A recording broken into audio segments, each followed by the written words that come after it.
Mercredi après-midi, le grand hall d'accueil de Sportica était peuplé d'une myriade d'estaminets, des estaminets numériques. Alors les estaminets numériques, c'est vraiment un temps qu'on prend dans un espace grand public pour expliquer, voilà ce qu'est le numérique aujourd'hui, voilà ce que sera le numérique demain, voilà comment ça va impacter vos vies, et voilà, puis amener les gens à réfléchir.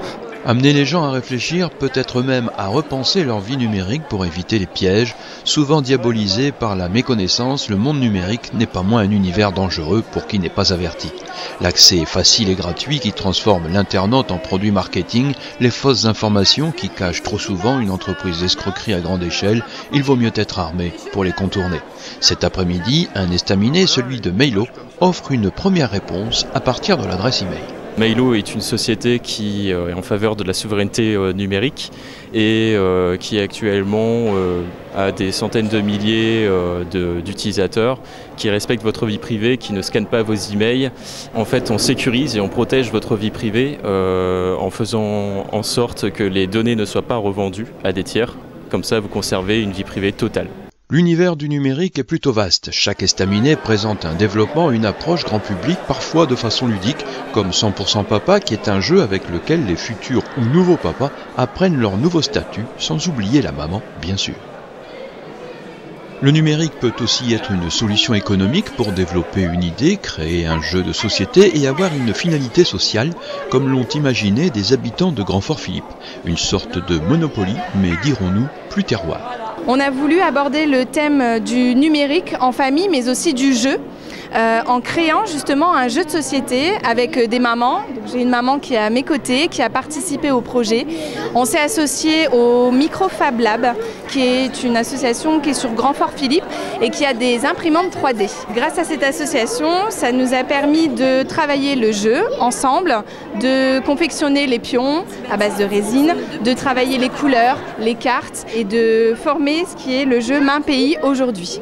Ici, c'est l'utilisation des outils numériques qui a permis de créer le jeu.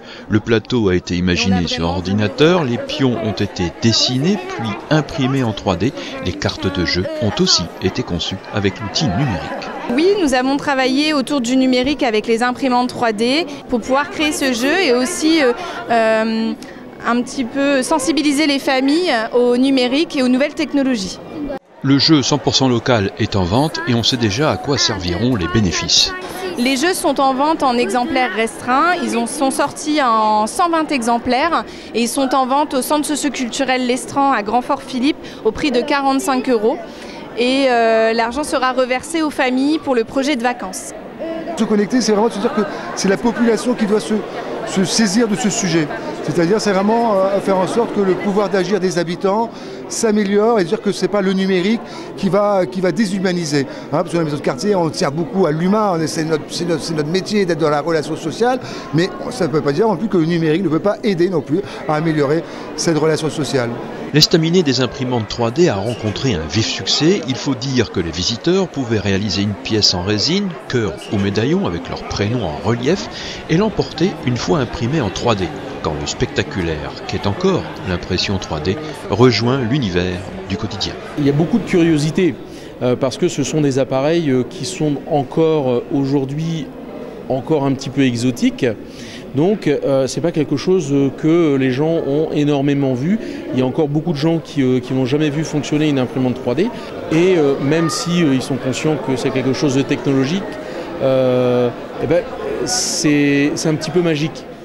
Donc beaucoup de curiosité, d'envie aussi. On l'a vu justement avec la fréquentation sur le stand. Les enfants ont beaucoup d'envie. Ils veulent fabriquer eux-mêmes leur objet et repartir avec. Dans cet après-midi d'estaminet numérique, on a pu se rendre compte que l'univers numérique peut ne pas déshumaniser, bien au contraire. Et puisqu'il sera le pivot demain de notre vie administrative, déjà aujourd'hui de notre vie sociale, le maîtriser, si pas seul, ensemble et de façon intergénérationnelle. Il y a peut-être des connexions à faire entre des jeunes qui savent faire et des adultes qui savent faire. Donc apprenons tous à faire ensemble.